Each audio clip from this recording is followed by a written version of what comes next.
Satu, dua.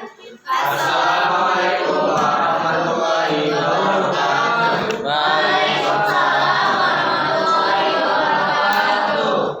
Kami dari kelompok 1 ingin mempresentasikan tentang respirasi anaerob. Jadi yang pertama-tama yaitu definisinya dulu.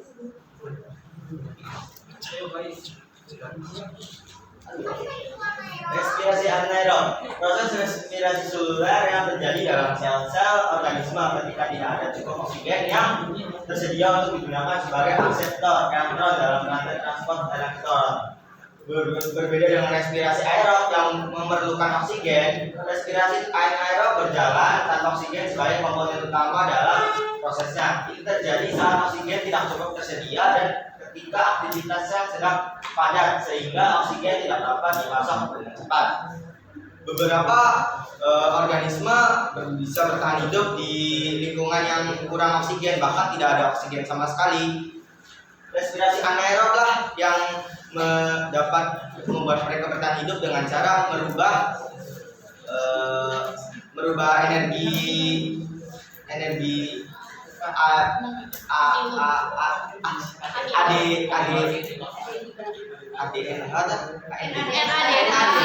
ya, merubah NADH menjadi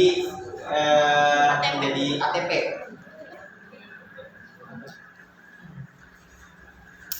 Selanjutnya yaitu definisi fermentasi asam laktat.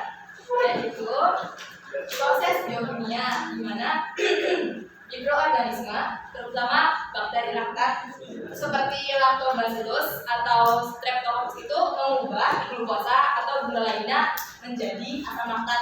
Selain itu, fermentasi asam laktat juga terjadi pada sel-sel otot. Ketika sel-sel ototnya itu dalam keadaan kurang oksigen. Kayak contohnya kita lagi tes lari jarak jauh, itu kan kita udah ngos-ngosannya. Itu kita udah nggak pakai respirasi aerob lagi, tapi pakainya respirasi anaerob untuk membentuk energinya. Nah, tapi penumpukan asam laktat itu nggak baik untuk otot ya. Soalnya bikin pegel-pegel atau nyeri. Tapi nggak apa-apa, habis istirahat yang cukup, nanti pegel-pegel atau nyerinya itu bakal hilang. Soalnya penumpukan asam laktat itu bakal dibawa oleh aliran darah ke hati untuk dikonversi atau diubah lagi menjadi asam sulfat. Sekarang gimana sih cara proses fermentasi asam laktat? Yang pertama, glukosa itu dipecah menjadi 2 asam piruvat dan menghasilkan 2 NADH beserta 2 ATP atau terjadinya glikolisis. Kemudian 2 asam piruvat ini langsung diubah menjadi 2 asam laktat tanpa pelepasan CO2.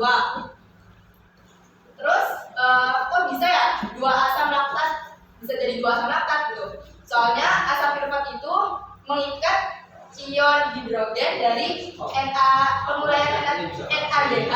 Jadi itu bakal menghasilkan 2 asam laktat. Jadi itu hasil akhirnya itu 2 ATP sama 2 asam piruvat.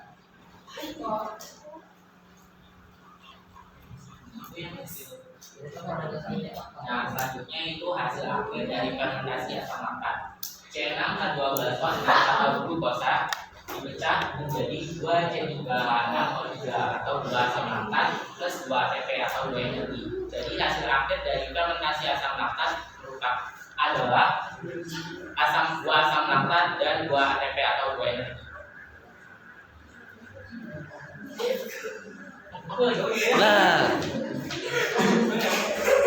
Nah, selanjutnya itu contoh fermentasi dari asam laktat bisa kita lihat pada gambar ini, yaitu fermentasi pada pembuatan yogurt.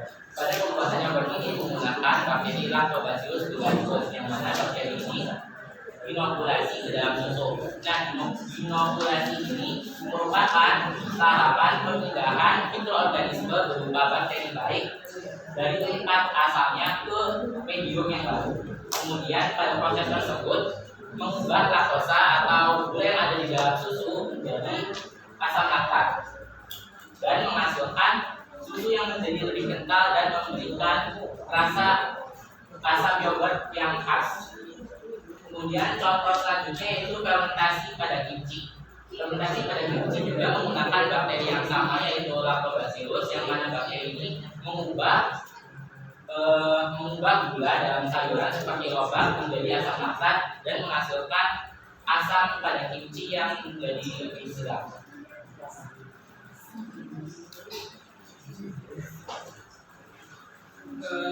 Saya akan menceritakan sedikit definisi fermentasi alkohol. Fermentasi alkohol itu definisi fermentasi alkohol itu di mana gula seperti glukosa, fruktosa, dan sukrosa diubah menjadi jaringan seluler dan menghasilkan karbon dioksida dan alkohol etanol. Di fermentasi alkohol tidak menggunakan oksigen, namun diganti dengan khamir. Khamir itu sekelompok mikroorganisme atau fungi yang menghasilkan bioetanol. Maka dari itu, fermentasi ini termasuk ke dalam respirasi anaerob. Apa gitu?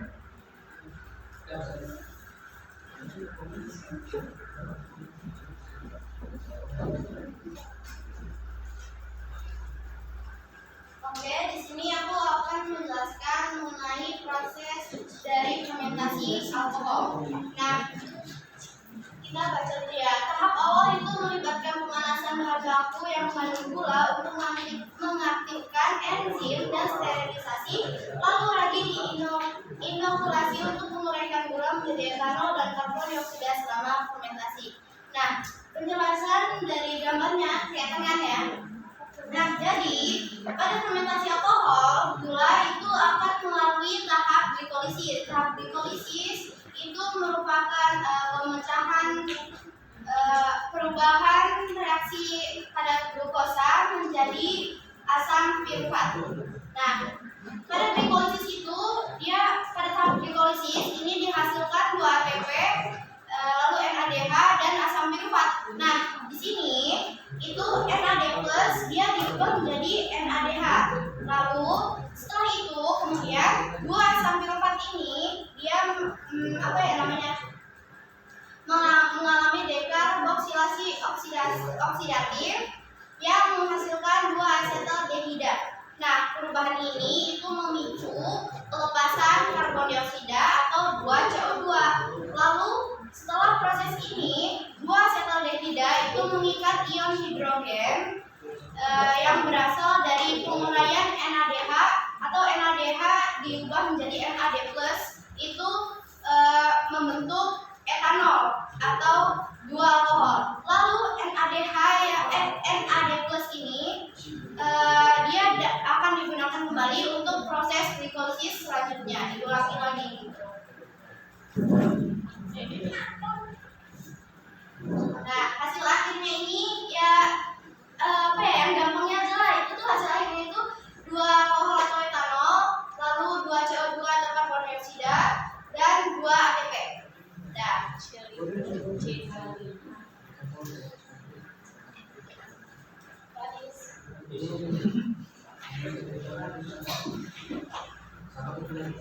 Nah, sekarang saya akan menjelaskan dari perbedaan fermentasi asam laktat dan fermentasi alkohol. Nah, pertama adalah fermentasi asam laktat.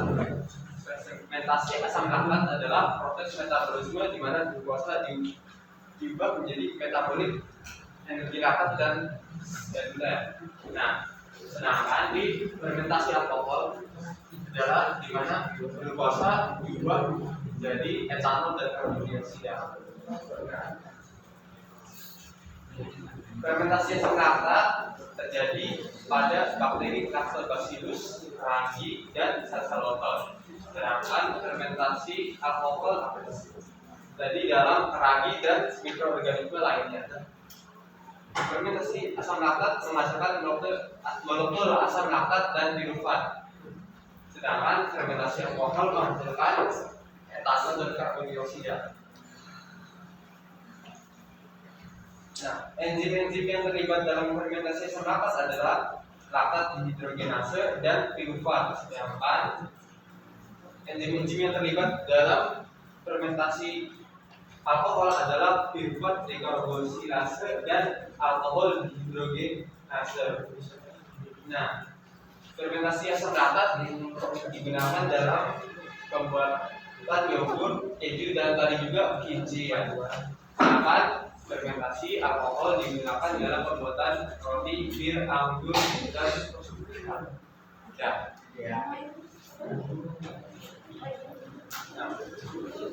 Oh, cepet banget.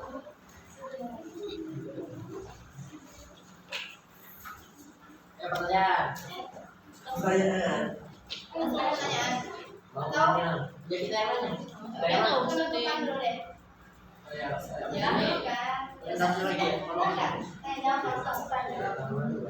Ya udah deh. Ayo siapa yang mau nanya? Saya yang duluan. Ayo akan nanya.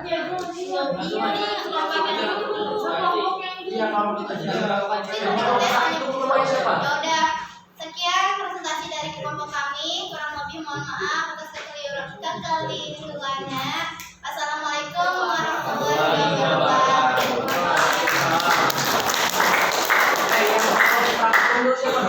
Siapa? Aku.